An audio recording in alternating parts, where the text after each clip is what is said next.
Се враќаме назад во студиото на МТМ телевизија и продолжуваме со нашата емисија.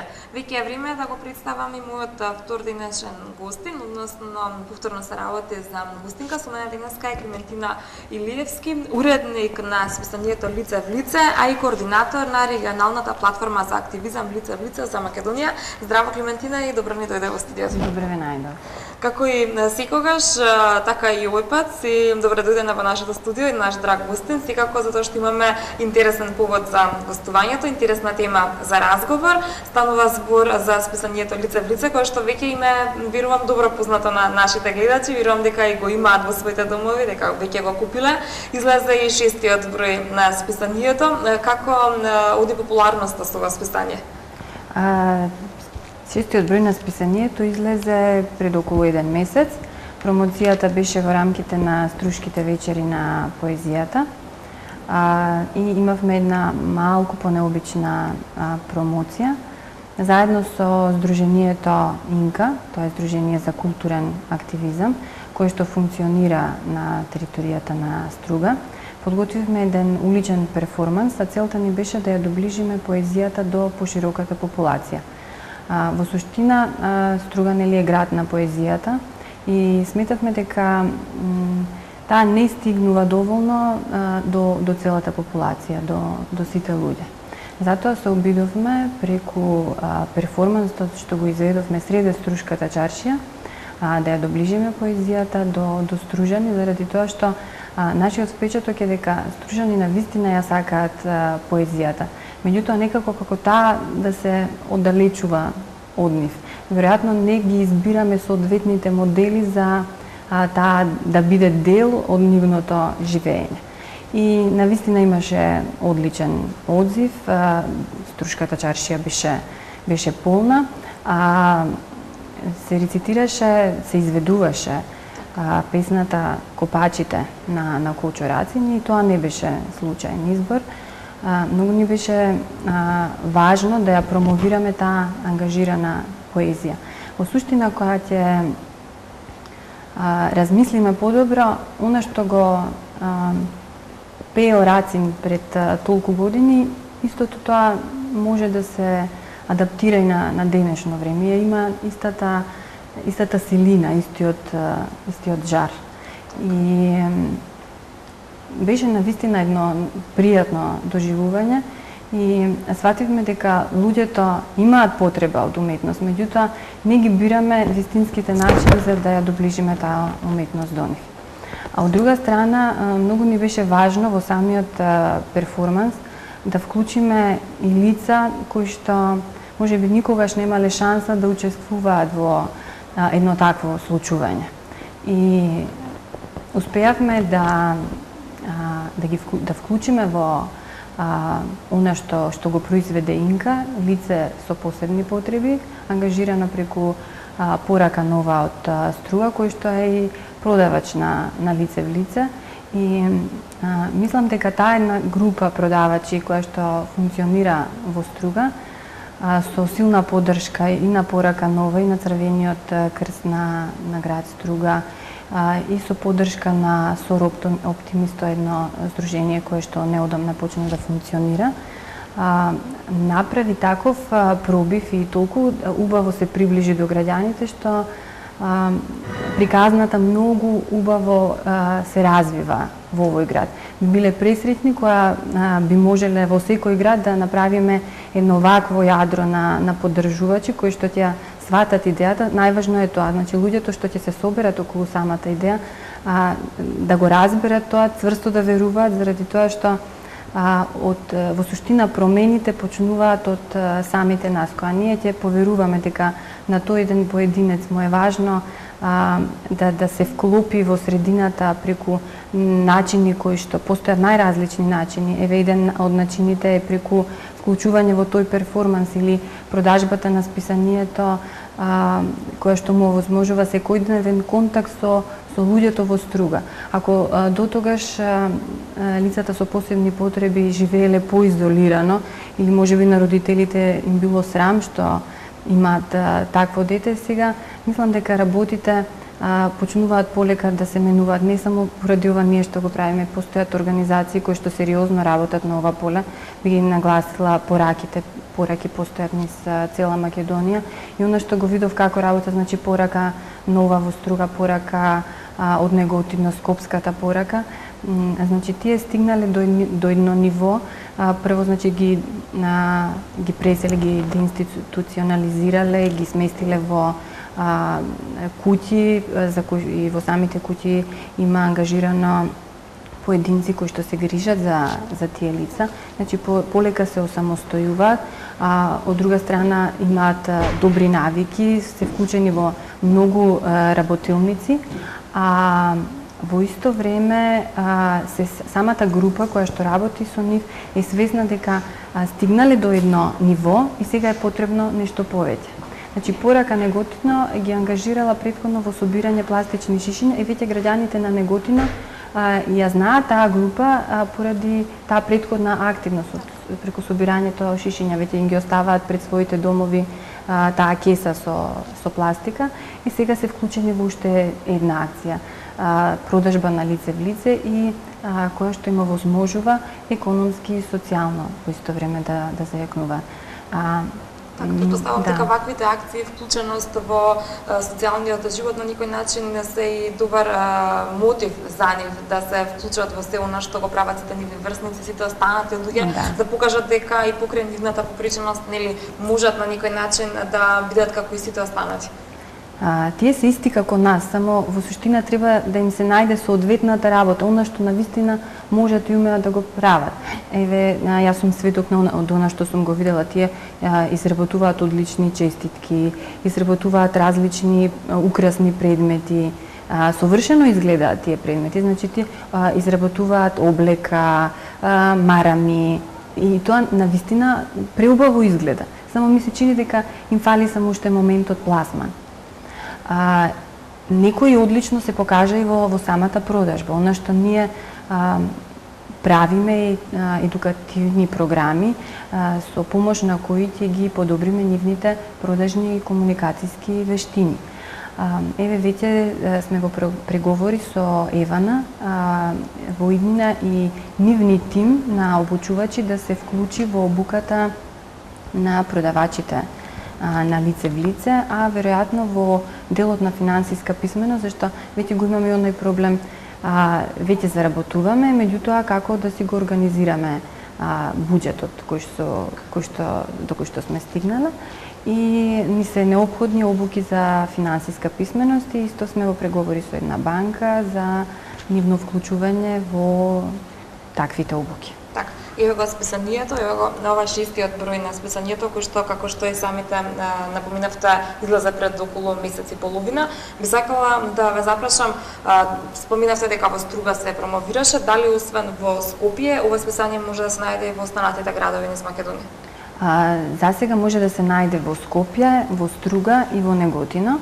Процесот на ширење не е едноставен.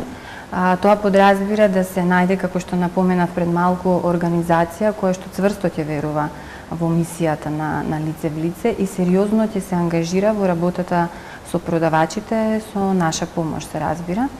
И не сакаме да брзаме, многу ни е важно таму каде што веќе се шири лице в лице да има добра основа, на сериозен темел, за да може тоа да се развива соодветно онака како што планираме. До крајот на годината се надевам дека ќе вклучиме уште еден град од Македонија каде што ќе се продава списанието, а до крајот на 2014 се надевам дека мрежата ќе биде доста поширока. Така, она што би сакала да ве запрашам, дали се чувствува зголемена продажба на списанието со оглед на тоа што е веќе 6-тиот број или се продава на улиците низ овие 3 града кои што ги споменавте? Се чувствува секако и многу ми е драго што имаме потреба секој нов број да го покачиме тиражот во некој мал процент. Огромна е разликата која ќе направиме споредба во колку се продал првиот број и колку се продал последниот број. Овој број се уште е во продажба и се надевам дека и како за претходните два целосно ќе биде распродаден. Така, што се однесува пак до самите продавачи. Дали тие само иницијативно доаѓаат до вас и кажуваат дека сакаат да го продаваат ова списание, или пак вие избирате на кого ќе му дадете можност да излезе на улиците и да го продава списанието? Ние сме отворени за секој кој што е заинтересиран да се вклучи во продажбата, а е лице со посебни потреби, на некој начин значи, е маргинализиран со граѓани, е бездомник, е младинец од улица, е социјално загрозен со граѓани.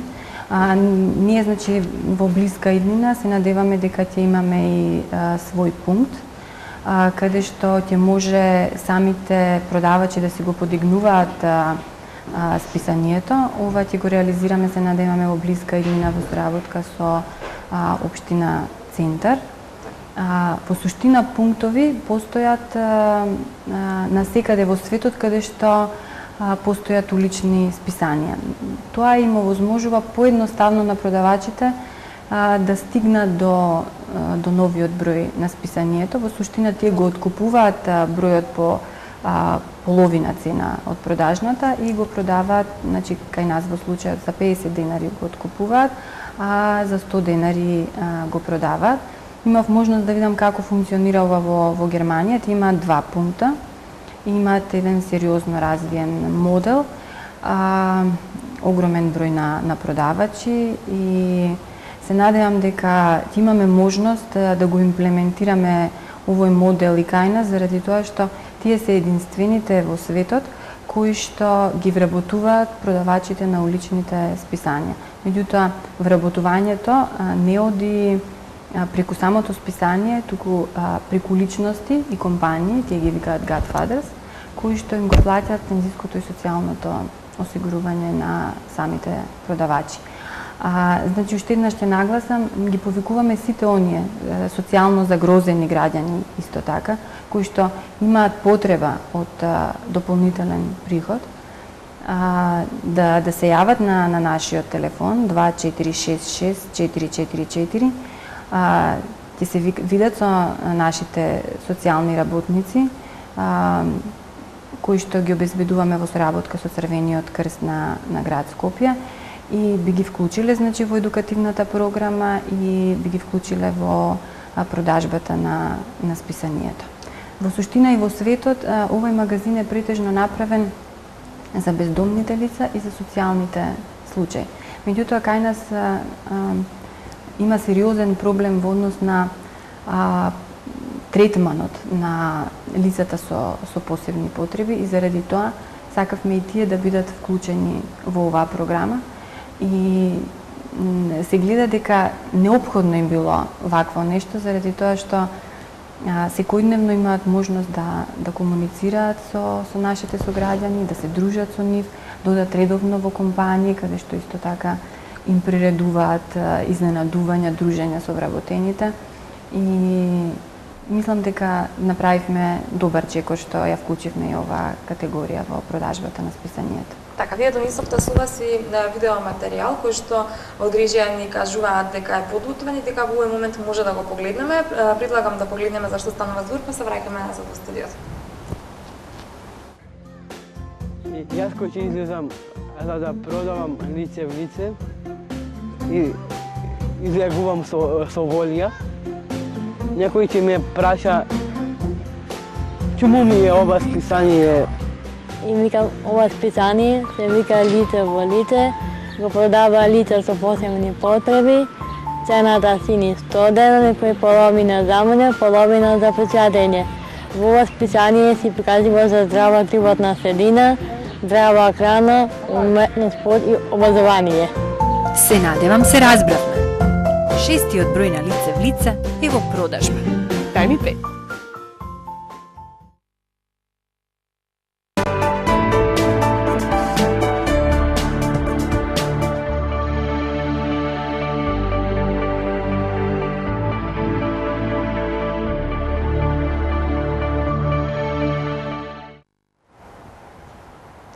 Видеозапис со кој што на сите нас ни се укажува на важноста од ова списание, зашто е потребно да се има во своите домови, зашто е потребно да го купуваме.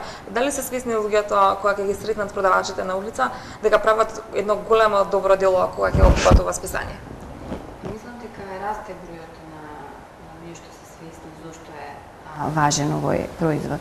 Меѓутоа, ќе нагласам дека важноста на лице в лице не е само во тоа што ќе му помогнете на продавачот да биде успешен во неговата работа. Овој проект треба да го гледаме како производ кој што навистина нуди една содржина која што во моментов кај нас недостасува. Значи, пред се едуцира, поттикнува, тера на размислување, обработува теми кои што не се доволно застапени во останатите медиуми.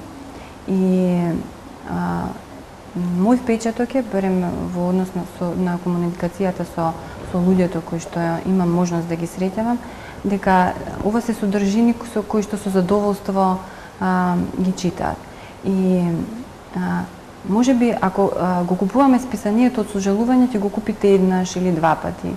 И затоа сметавме како тим, како редакција, дека не е важно само да понудиме нешто, значи во светов има најразлични списанија, повеќето улични списанија, повеќето се весници кои што имаат многу мал број странички и имаат исклучиво содржини кои што се однесуваат, да речеме, на бездомништвото, на социјалните проблеми, тоа е тоа. Ние сакавме да понудиме нешто кое што ќе понуди квалитет, ќе ги подигне критериумите. И како што кажав, ќе поттикне на размислување, а ќе поттикне и на акција. И досегашното излегување ни покажува дека сме во правилна насока, се движиме во правилна насока. И заради тоа што многу граѓани, многу компании веќе се вклучуваат во поддршка на мисијата на било кој начин. Какви теми се застапени во ова списание и кој највеќе го купува? Имате ли никаква статистика направена околу тоа? Дали по младите, дали по возрастниците се оние кои што им се допаѓа овој производ? Во моментов со поддршка на холандската амбасада се спроведува едно истражување за одржливост на лице в лице, кое што го прави Smart Collective од Белград со наша техничка помош. И се надеваме дека тоа ќе покаже каква публика го чита, какви содржини би требало во иднина да вметнеме, на кој начин можеме да постигнеме само одржливост, за да не сме зависни од фондови, да не сме зависни од компании. И мислам дека до крајот на годината ќе можеме да дефинираме до кај сме стигнале и во која насока треба да се движиме. Така. Ова списание кое што во моментов е пред нас е се уште актуелно, затоа што списанието излегува еднаш на 2 месеци.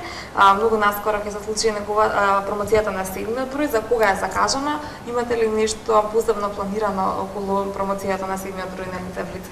Како што знаете, секој нов број е врзан со одредена акција. Следниот број на списанието ќе излезе на 10.10, тоа е денот на бездомништвото. Веќе активно се подготвуваме со текстови.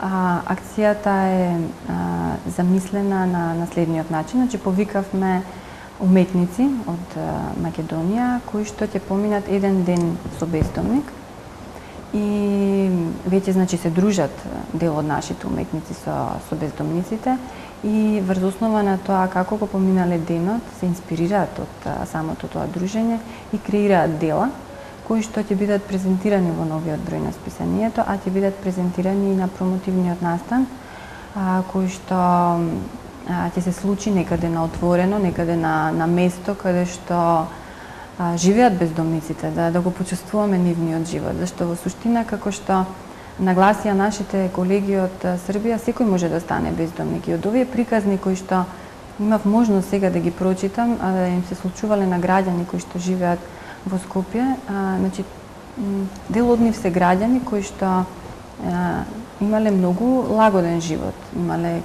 куќа, па и две, имале кола, имале сопствен бизнис и дошле во ситуација да станат бездомници. Многу ми се допадна насловната страница на минатиот број на лице улица, нашите колеги. Тоа е значи една насловница со различни лица која што покажува дека секој од тие лица представени на таа корица можат еден ден да станат бездомници. Или еве имав случај да сретнам бездомник во Загреб ликовен уметник кој што бил во војната во Босна, се случило да изгуби се и на крај завршил на улиците на Загреб. Тоа значи една многу поучна приказна и да не натера да се почувствуваме уште повеќе солидарни, да пронајдеме нешто солидарно во себе и да ги на некој начин соживееме приказните на овие луѓе. Важно е да ги разбереме и да не им го отежнуваме животот. Зашто она што го прочитав еден бездомник што раскажува што сега повторно е вратен во некоја нормала, вика колку лошо се чувствував кога во 2 или во 3 сатот навечер ќе ме погледнеа чудни погледи на осуда. Како ја да сакам да го живеам животот ваков каков што го живеам. И имаше една многу силна поента кажано тој бездомник, дека многу е важно да им помогнеме да се излечат од ситуацијата во која што се нашле. Многу е тешко да се работи со оваа категорија луѓе заради тоа што кога ќе завлезат во таа состојба, многу потешко можете да ги извлечете. И затоа е многу важно да постојат организации кои што веднаш што ќе се детектира бездомникот, веднаш ќе го вратат, ќе се обидат да го вратат во некој нормален тек. Во истражувањето што во моментов го прави нашата новинарка, еве стигнавме до потаток, не го знаев тоа, дека во Македонија нема ниту една организација која што го третира проблемот на бездомништвото. Значи, со оваа тематика се занимава единствено Црвен крст. Значи, од она што стигнавме ние како потаток, дај Боже да постои некој, нека се јави ако постои, би сакале да ги искористиме нивните информации, податоци во градењето на нашата приказна. Значи, од она што досега го имаме како информација, ги користиме информациите, базите на податоци на Црвениот крст, не постои ваква организација во Македонија. Имав можност, значи, да видам колеги од регионов и од светот, кои што потенцира дека самиот развој на уличните списанија е врзан токму со организации кои што работат со бездомници. Така.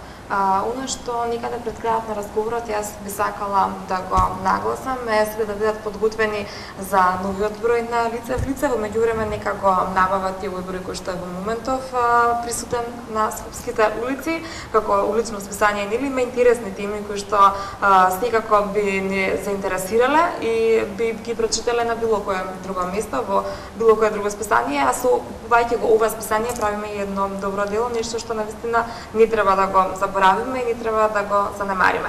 Климентина, јас тука некаде ви благодарам за разговорот, доколку нешто имате да додадете, слободно повелете. Ви благодарам за поканата и многу е важно што постојат медиуми кои што го следат развојот на лице в лице и редовно информираат за новите случувања со тоа со ваквиот чекор им овозможуваат на граѓаните да се запознаат што во суштина значи лице в лице. Така. Секако дека нас ни представува чест и задоволство доколку барем малку придонесеме кон зголемувањето на тиражот на ова списание. Уште еднаш благодарам за гостување. Ви благодарам и вас. Продолжуваме понатаму да видиме што подготвила Дрижја.